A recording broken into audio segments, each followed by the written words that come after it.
Renaissance data going on in the high school from K to 12 essentially. We have what we call a district assessment calendar that we're doing. So some of the information still has not cycled through. The first cycles of our assessment on our district assessment calendar will end up somewhere around the middle of December, so we're still going there. Access testing is required by the state, where we test our ESL students. Students have to be tested with the access test, even if the parents refuse services, they still have to be tested. We use them to make decisions about placement, about where we put students. The DLM, the Dynamic Learning Map, assess students who are cognitively challenged with disabilities in our special ed population, who are cognitively impaired to the point where they cannot take the general assessment. So by taking the DLM, it gives them an opportunity to show that they have mastered, or just show where they are in the content. We are required not to have more, we have to have less than 1% of the district that actually takes that, and the state actually has to have 1% or less. And lastly, we have information from College Board, how our high school is doing. So between these 5 data points, we're able to just get a good snapshot of where our school district is now. Start Strong has 3 levels. And here's the difficulty with Start Strong is that the NJSLA has 5 levels, but Start Strong has 3. So when you try to take a 5-level assessment and compress it down to 3 levels, then ordinarily you know you're going to have some situations right within there, have some things that you have to be a little concerned with. Level 1, strong support may be needed. Level 2, some support may be needed. And level 3, less support may be needed. So ideally, we want our students to be somewhere between 2 and 3. Less support may be needed. And notice the operative word here is may. Students performing at level 3 may not require any instructional support, while students performing at level 1 will definitely need to have some instructional support. Here's how it essentially breaks down, just for you to know, so when you look at it, you can see the thought behind where the state was going with this, and you can see the challenges that we have as we break the data down and take a look at it. The threshold for determining whether a student is 1, 2, or 3 is based upon a threshold from the New Jersey Student Learning Standards that has 5 levels. For ELA and math in the NJSLA, levels 1 and 2 in the NJSLA are equal to Start Strong level 1. So if you see a Start Strong level 1, that equals to a NJSLA math 1 and 2. If you see a NJSLA math as a level 3, then that's a Start Strong 2. And we see a 4 and 5, where you have 2 levels in NJSLA, is a level 3. The reason why you see the 2 there is because essentially the 2 can be misleading. Because that could be misleading when you say some support may be needed. Because essentially if a student is at a 2 or a high 2, they are performing extremely well. So we're in the process of breaking those scores down and taking a good look at that. Science has 4 levels with the NJSLA, and they're compressing 4 levels down to 3 levels. 1 and 1, 2 and 2, and 3 and 4 goes to level 3. Kudos to our district, we did 8,588 testing units. 8,588 Start Strong testing units, which is I would say is a testament. First, I want to thank Colleen and the IT department for pulling that off, because that was a logistical challenge. And at the same time, we were able to keep instruction going on in the classrooms every day. So it did not impede instruction. We did this in 1 class period, which it was designed for, and we kept moving. So we did 8,588 testing units.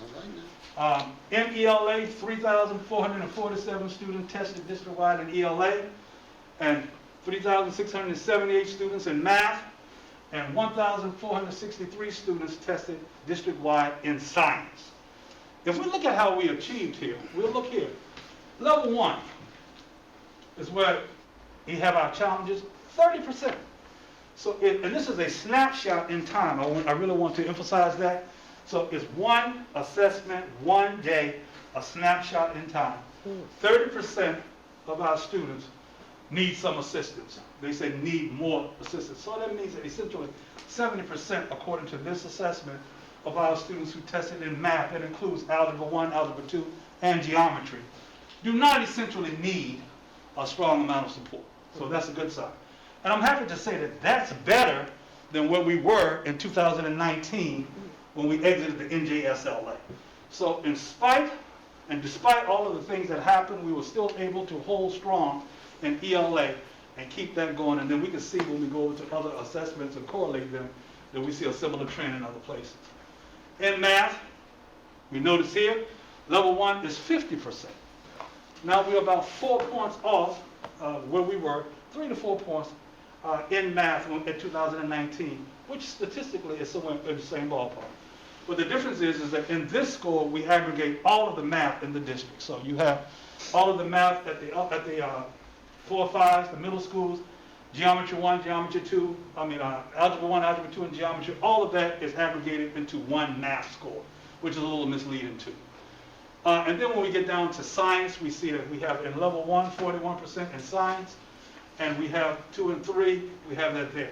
A good thing about it is we've changed the science curriculum that we're rolling over for a 3-year period, where we are actually doing a different science that we mentioned to you in August. And so we'll look at how this is going to actually affect science as well. You can see it here in a good graphic. Strong support may be needed. There again, 30% in ELA. That's good. You see the 50% here, and that's something that we do. What we have is we have reports where we're actually looking at every question that was given on the exam, and we're breaking it down because it gives us a report about how many people got each question wrong. We're looking at the ones that have the most mistakes, and we're having the teachers go back and reteach in those areas. And science with 41%. Dr. B, could I just Yes, sir. put something in there? And Dr. B emphasized before, it's a snapshot, 1 day, 1 test, 1 period. In some cases, there were 10 questions on the test.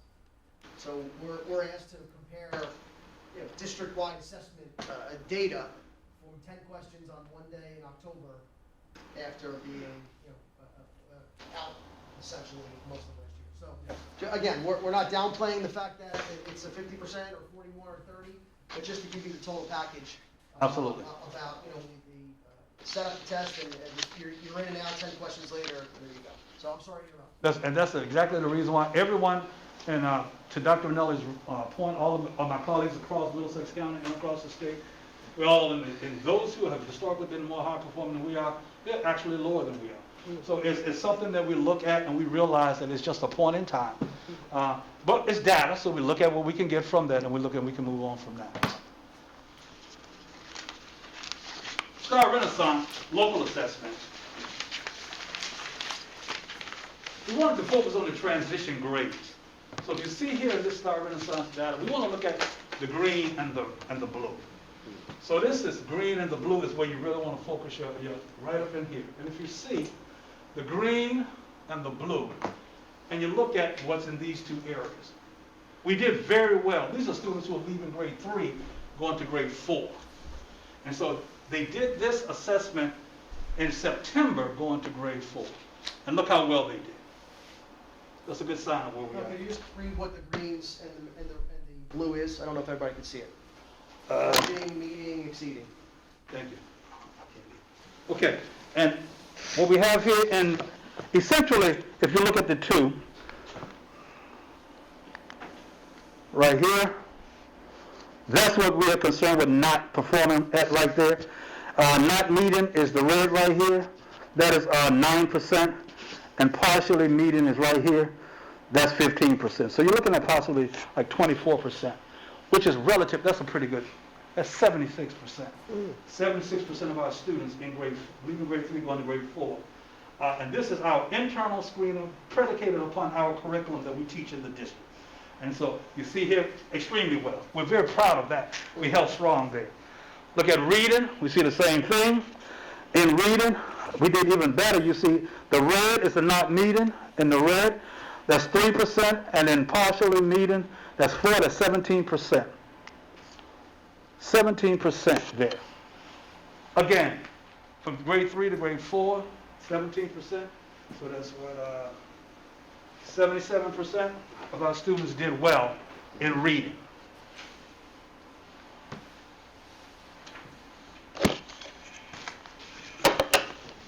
Grade 6, same thing in grade 6, and these are our students leaving intermediate school going to the middle school. So we wanted to see how those students were going to do, not only transitioning to a different curriculum, but leaving a building that they're used to and going to another building that they're totally not used to. Again, we see right here, and things in grade 6, the curriculum drastically changes and becomes more aggressive in grade 6. We see 10% and 24%, that's 34% not performing, not bad historically. And over here, even better in reading, we see 13%. So you have 13% over here, which again will be, and right here. They held pretty strongly and they did very well. ELLs and access. The ELLs, there were 575 identified ELs in 2021 academic year. 575 students district-wide. Out of the 575, 463 took the access test. And the access test is used as a way that we exit students from the program. It's a virtual option only. The access test cannot be given virtually. It has to be given in person. Out of the 463 students, 80 achieved a 4.5. And 4.5 is a state mandated requirement to exit out of ESL services. So one of the things that we are challenged with is that a lot of the students were not back in school. So a lot of them were not able to take the access test, which means that when they came back this year, they had to be placed into regular ESL programs. But we are expediting the process of trying to make sure that those students are in the right place. This is a good example of how access looks. Access is, and we're going to see a good thing with this too. These are the levels. There are 6 levels in ELL. The 6 levels. When a person comes in, they can come in at any one of these levels other than level 5. If you come in at level 5, you're not able to go into the program. So a good example, if a student comes in entering at level 1, then that student is expected by the state to increase by 1 level every year. So if a student comes in kindergarten in 1, then in first grade they need to be in 2, third grade they somebody need to be in 3 or 4. And by the 4th grade or 4th year, the state will wonder why haven't they exited within a 4-year period. So the goal is to get students out in a 4-year period. Here's a typical kindergarten, ELL. This is normally where kindergartens come in. This is a typical kindergarten. We notice here, 56% of the L's came in. They came in at level 1. So these are the ones who were tested. They came in at level 1. And notice that's entering. But notice what happens, because what we want to do in ELL is we want to actually get to the green, these 3 colors right here. We want to get there. The green, the yellow, the green, and the blue. Look what happens to a group, and this is a typical 2nd grade. See what happens? How the green, the yellow, and the blue have increased, and we see the red and the brown decrease.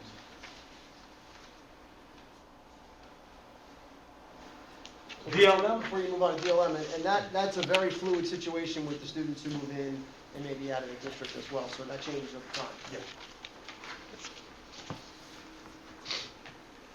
DLM, I want to just jump down to this caveat here by the state. It says, additionally, the state of New Jersey advises the 2021 academic year was significantly impacted by the COVID-19 pandemic. Results may reflect the unusual circumstances for instruction and assessment this year. Use results with caution. So even the state is saying, be careful how you open that up, okay? Having said that, with the DLM, only 9%, we tested 9% of our entire population that were eligible for that, which included 15 out-of-district students. Out of 48 students scheduled to take the exam within our district, 26 participated in the assessment because the other ones did not actually want to take it and show up, so they did not participate in the assessment. But I want to look at, just highlight some of the things that happened with the assessment. If you notice, in grade 3, we'll see that in ELA, 44% of grade 3 students were either at target or advanced. And 33% of grade 3, and thanks to our Director of Pupil Services, Ms. Deidre Ortiz, and 33% of the students taking the DLM were either on target or advanced. And that's very unusual, especially in times like this, and so they did a good job. Grade 4, 17% ELA, and 67% math in grade 4 were either at or advanced on the DLM. And look at grade 11. In math, 50%. High school, AP summary. We had 392 students take the AP exams in the high school. Of the 392, they took 681 exams. The percentage of the students who scored a 3 or above was 74%. So that was pretty good. So the significance of a 3 or above is if a student scores a 3 or above, most colleges will accept that for credits at their university. So it would be a savings, not all, but most accept the 3, some will accept the 5. So a 3 is significant, that's what the target is. AP Scholar, we had 29 students who achieved the rank of AP Scholar with an average of 3.88, and we had 42 AP Scholar with distinction. So these were some shining lights that were coming through even in the midst of where we are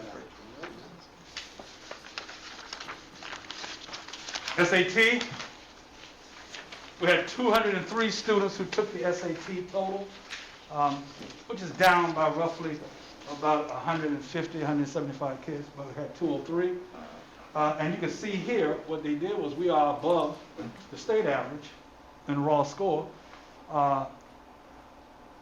in total score, and in our evidence reading and writing, we scored a 579, a 610. The state was at 562.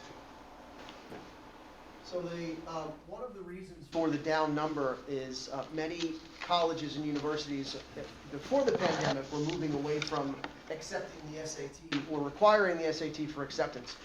One of the reasons is what we talked about, right? It's a snapshot in time and really doesn't give you, the entire picture of a student's performance.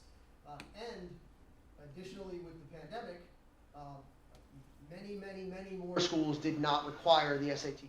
I'll give you an example. My 2 daughters, one's a senior now, one's a freshman in college. Neither one of them, for all 12 schools they applied, needed the SATs to attend. So they didn't take them, right? So it's a situation where there's a need or there's not, and that drives who takes the test or not. Personally, I could guess that would be expanded to kids at Piscataway High School as well. Again, I'm sorry, it's 579 here, score, state 562, we're still ahead of them. Math 602, we're ahead of the state, which is at 563. Interesting is, out of our 203 students, 112 took the essay. In January, they decided that after June, that SAT will no longer offer the essay. And the reason why they're no longer going to offer the essay is that most colleges don't even look at it. Mm-hmm. And if you do it, it's not going to help you in any way. So they're getting rid of the essay. But even with the essay, we see that the raw score on the essay and the score that they took. So they did a good job there. Intended college major. These were our students wanted to, their majors that they I plan on having, and this comes from the College Board report. Of those students, 24 students, or 12%, want a major in biological and biomedical sciences. And you can just go down the list and see here. We see 18 were undecided. Computer, business management, 20 students. Engineering, 7%, 14 students. These out of the 203 students. Health and professions and related services, 39 students. Psychology, visual and performing arts, and some who are undetermined. And we look here and we can see where, of the 203 students from Piscataway High School who took the SAT, 125 designated that their score reports be sent to institutions. Students may designate more than one institution. A total of 200 institutions receive score reports from our students. Here are the top 10, and these are the top 10 schools that our high school students sent their score reports to. The average since I've been here is we send about 135 kids to Rutgers every year, which is great. Nice. Really great partnership we have with Rutgers. I think something else that we note here in the top 10 is that all of them are relatively local. Yep.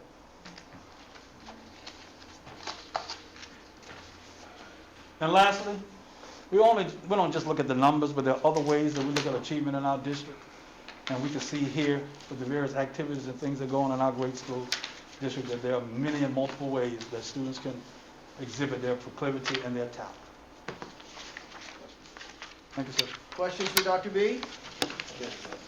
Dr. B, first of all, excellent job. I don't know if you give yourself, along with the district, enough credit. We're talking about this student data performance. We're looking at students who are literally going a year and a half, 2 years from in-person schooling to moving on. So a fourth grader is now a sixth grader. Then the state is asking you to get a baseline test in the beginning of the year. Not even talking about the social emotional part of learning and coming back into a building, but getting tests. Along with that, looking at the turnover of teachers who you now have to teach to administer the test, learning the procedures, the timing, and all that, and how to record it. Along with going through the Start Strong, the PLCs, the DLMs, and now even the state asking the districts to look at STAR and say, hey, not only do I need you to look at the curriculum, I need you to rewrite the curriculum, without even giving you the strategies on how to do that, or even giving you the national standards. So again, that's why they're looking at saying, don't rely so much on this. You do need a baseline because we lost so much time. But now that we have it, let's incorporate these things, help us write new curriculum, even get the teachers involved to teach us how to do that. So I really want to give you a hand at doing so, because this is a very difficult process. And people put so much value in a number and a rating where the kid may not have even given their best opportunity because they were still hungry. They were still trying to get used to being in the building. And you're asking them to take all these exams all at one time.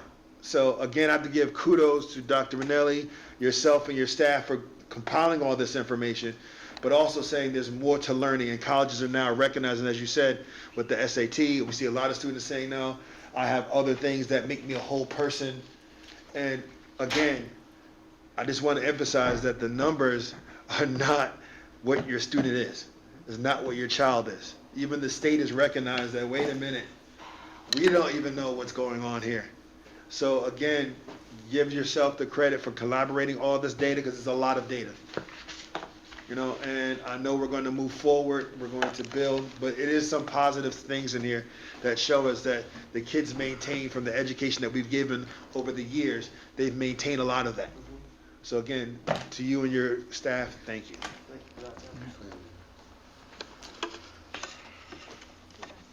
Great, thank you very much. Thank you, Dr. Nice job. And I just want to conclude my report by saying that I wish everybody a happy and healthy Thanksgiving coming up. It kind of crept up on us. It's already November. Before we know it, it'll be the winter break. But I wish everybody a happy Thanksgiving. As we saw in the video, sometimes we take some things for granted, and we learn a lot from students. And hopefully the past 2 years has taught us to be thankful for every day and all our families and the health and the happiness that we have. So happy Thanksgiving to all. Thank you. That concludes my report. All right, thank you so much, Dr. Ranelli. Now we're moving on to personnel and labor relations. Mr. Lawson.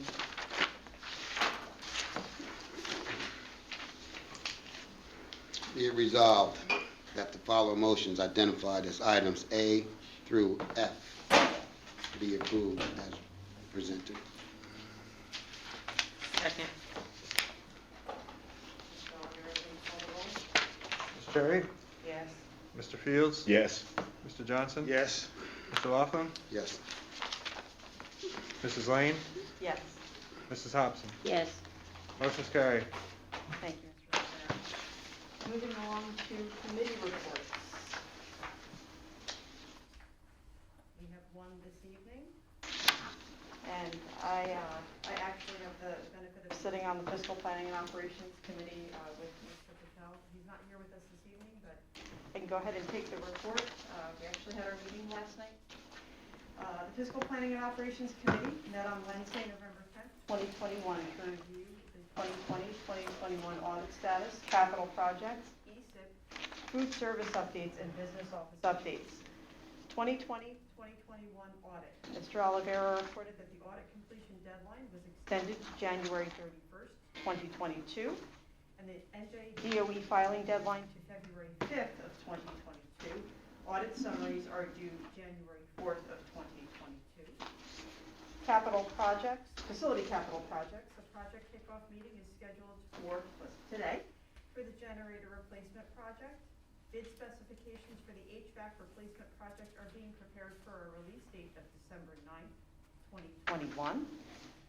The ESIP program, Energy Savings Improvement Program update, solar PPA projects have been impacted by supply chain issues, with some materials projected to arrive next week to begin work at Shore Middle School. Work is completed on a portion of the roof at Arbor School to accommodate solar panel installation.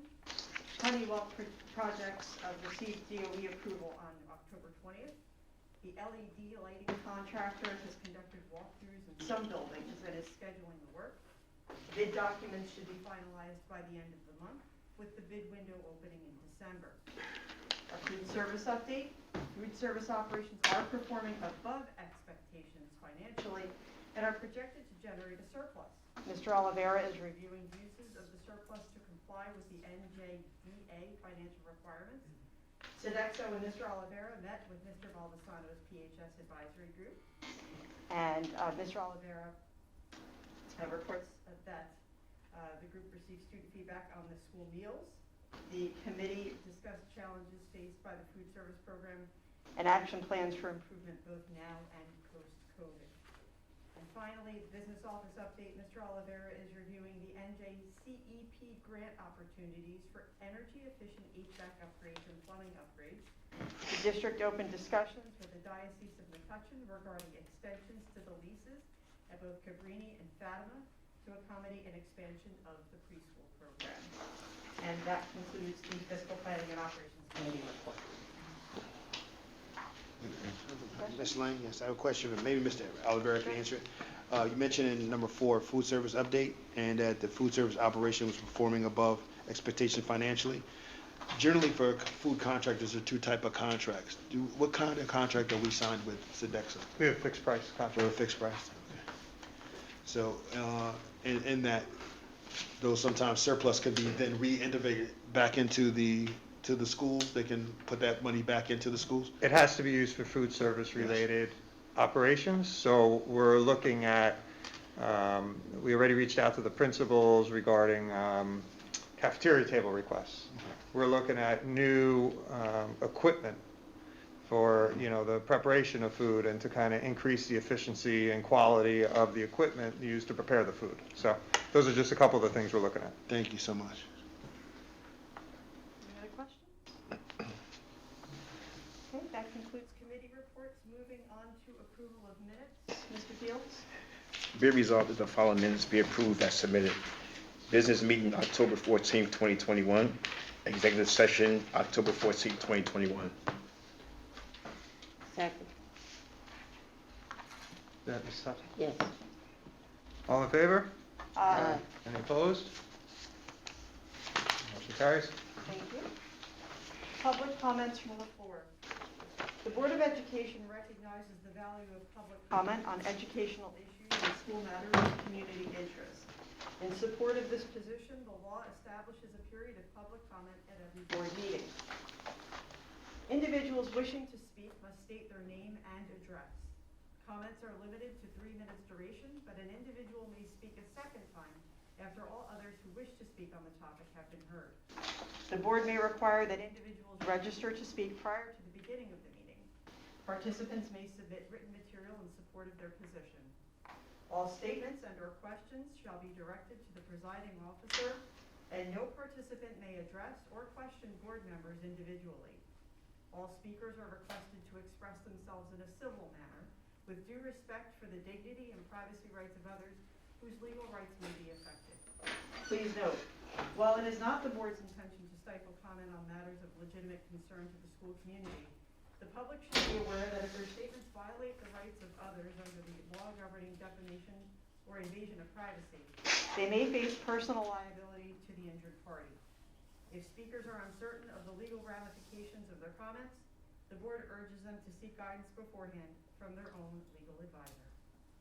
Do we have any public comments from the floor this evening? please approach the podium and state your name and address. Thank you. Hi, my name is Dharmi Patel. Address Sorry, one. can you spell your first name? Dharmi, it's Dharmi. Last name Patel. Address is 153 Dunellen Avenue. Thank you. My concern today is about staffing and classrooms. I do not come to the meeting every meeting, but I do watch all the videos, and I do review all the meeting minutes. I